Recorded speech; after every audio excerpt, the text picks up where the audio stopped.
히브리서 13장. 하나님이 기뻐하시는 제사, 서로 변함없이 사이좋게 지내고 사랑으로 화합하십시오. 식사나 잠자리를 구하는 이가 있으면 기꺼운 마음으로 제공해 주십시오. 자기도 모르는 사이에 천사들을 환대한 이들이 있었습니다.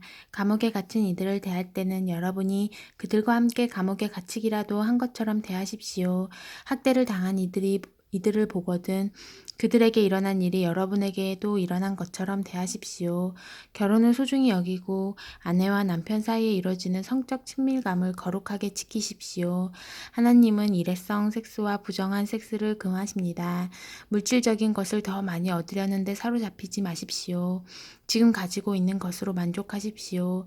하나님께서는 내가 너를 저버리지 않겠다, 너를 떠나지 않고 버리지도 않겠다고 하시며 우리에게 확신을 주셨습니다. 그러므로 우리는 담대한 마음으로 이렇게 말할 수 있습니다. 하나님께서 기꺼이 도우시니 내게 무슨 일이 닥쳐와도 두렵지 않다. 그 누가 그 무엇이 나를 괴롭힐 수 있으랴. 여러분에게 하나님의 말씀을 전해준 목회자들을 인정해 주십시오.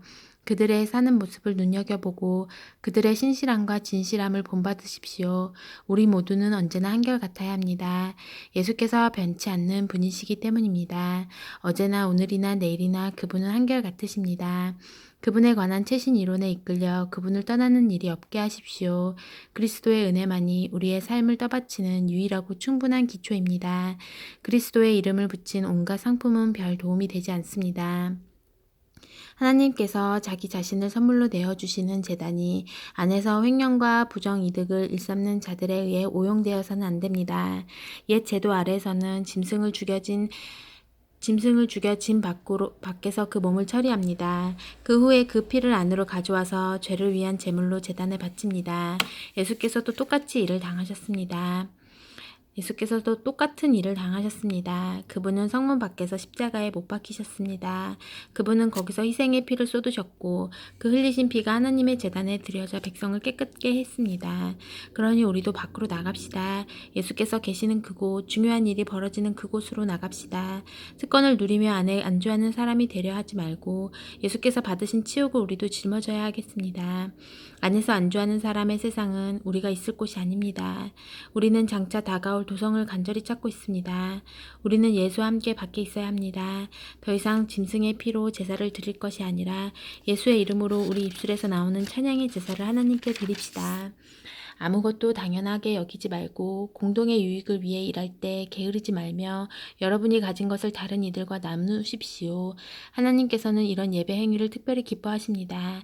그것은 부엌과 일터와 길거리에서 이루어지는 다른 종류의 제사입니다. 여러분 교회의 지도자들에게 민감히 반응하십시오. 그들의 권고에 귀를 기울이십시오. 그들은 여러분이 처해 있는 삶의 조건을 부지런히 살피며 하나님의 엄격한 감독 아래서 일하는 사람들입니다. 그들이 고단한 심정이 아니라 기쁜 마음으로 지도력을 펼치도록 도와주십시오. 그들을 힘들게 할 이유가 무엇이겠습니까? 우리를 위해 기도해 주십시오. 우리가 하는 일이나 그 일을 하는 이유에 대해서는 의심할 바가 없지만 상황이 어려우니 여러분의 기도가 필요합니다. 하나님 앞에서 바르게 사는 것, 우리가 온통 마음 쓰는 것은 이것뿐입니다. 여러분을 조만간 만날 수 있도록 기도해 주십시오.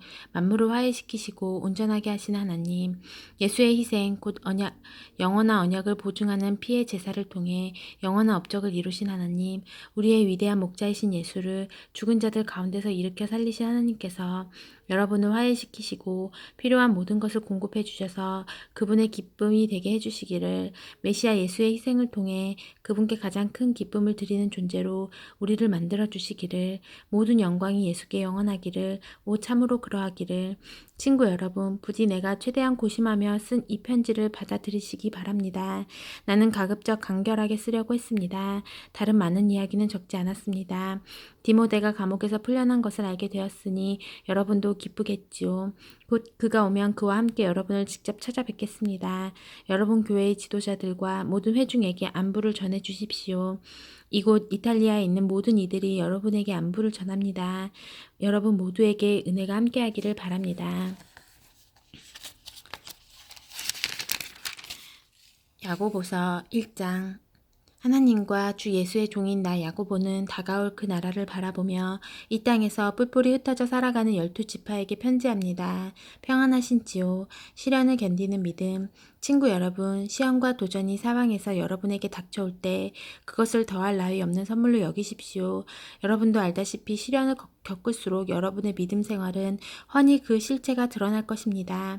그러니 성급하게 시련에 벗어나려고 하지 마십시오. 시련을 충분히 참고 견디십시오. 그러면 여러분은 성숙하고 잘 다듬어진 사람, 어느 모로 보나 부족함이 없는 사람이 될 것입니다. 여러분이 무엇을 어떻게 해야 하는지 모르겠거든 아버지께 기도하십시오. 그분은 기꺼이 도와주시는 분이십니다. 여러분은 그분의 도우심을 받게 될 것이며 그분의 도우심을 구할 때 부끄러움을 당하지 않을 것입니다. 망설이지 말고 믿음을 가지고 담대히 구하십시오. 기도해놓고 염려하는 사람은 바람에 밀려 출렁이는 물결과 같습니다. 그런 식으로 태도를 정하지 않은 채 바다에 표류하는 사람은 주님께 무언가를 받을 생각을 하지 마십시오. 망했던 사람이 다시 일어설 기회를 얻거든 박수를 보내십시오. 거들먹거리던 부자가 곤두박질 쳐도 박수를 보내십시오.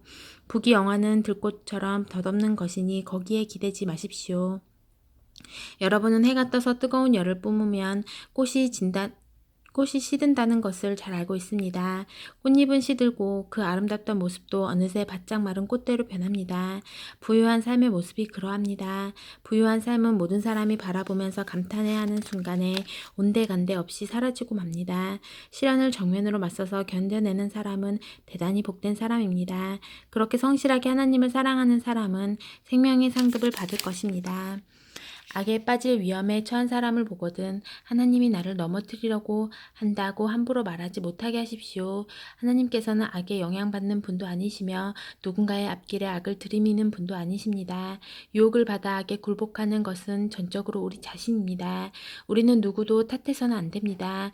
탓하려면 자꾸 곁눈질하고 유혹에 이끌리는 우리 자신의 타오르는 욕심을 탓할 것밖에 없습니다.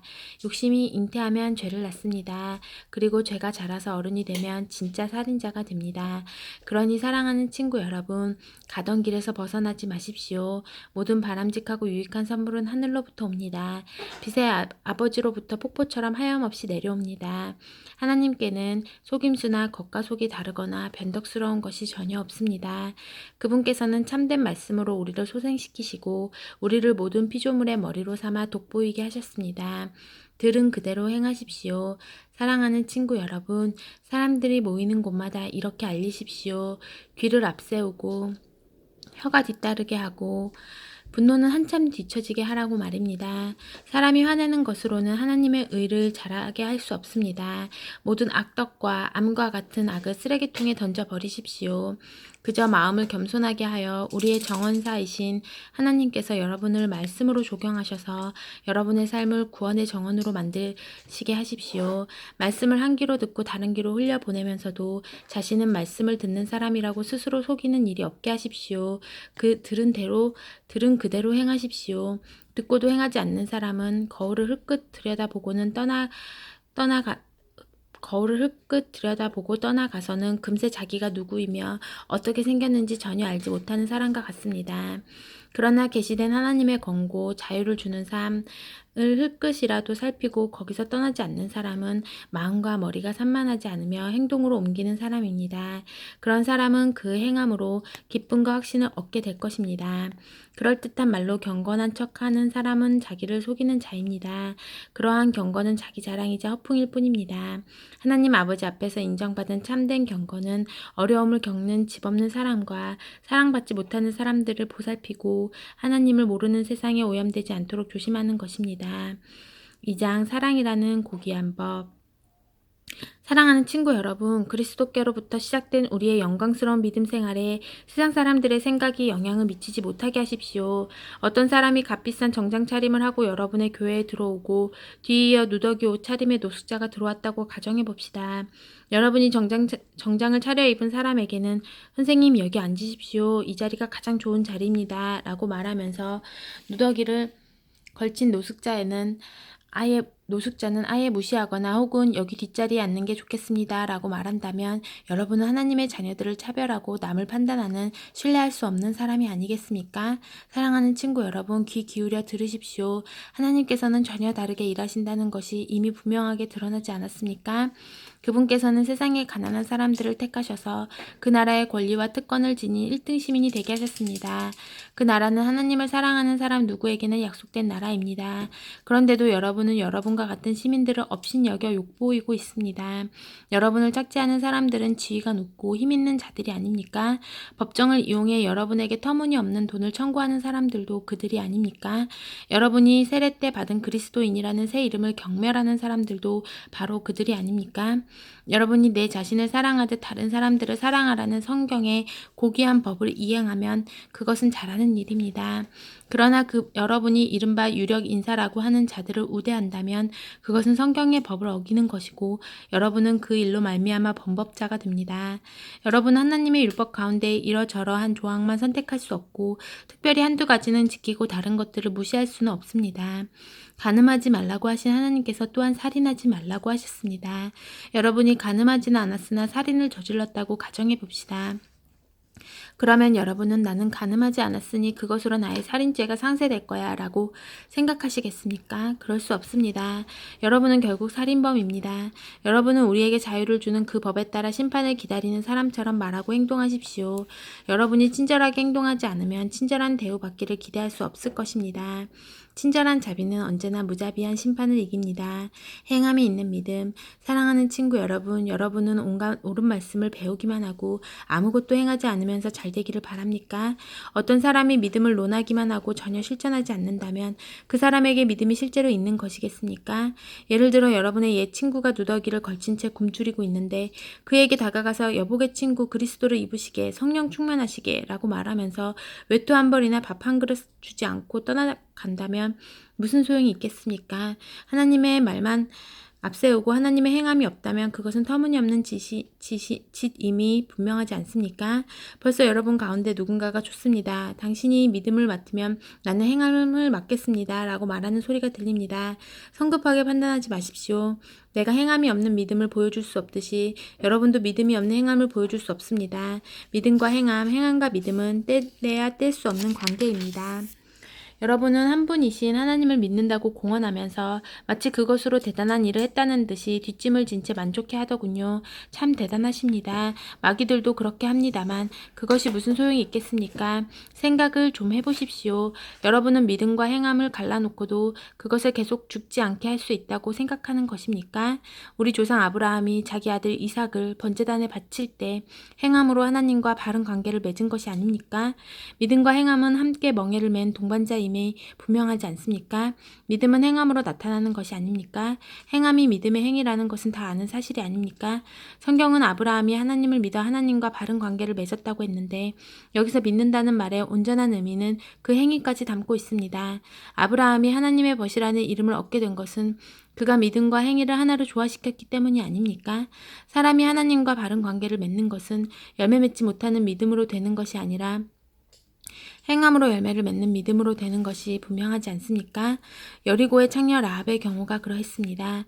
하나님이 그녀를 귀하게 여기신 것은 하나님의 정탐꾼들을 숨겨주고 그들의 탈출을 도운 행위, 곧 믿음과 행함의 빈틈없는 일치 때문이 아니었습니까? 여러분이 육체와 영을 분리시키는 바로 그 순간에 여러분은 싸늘한 시체가 되고 맙니다. 믿음과 행함을 분리시켜 보십시오. 여러분이 얻을 것은 시체뿐입니다. 아멘.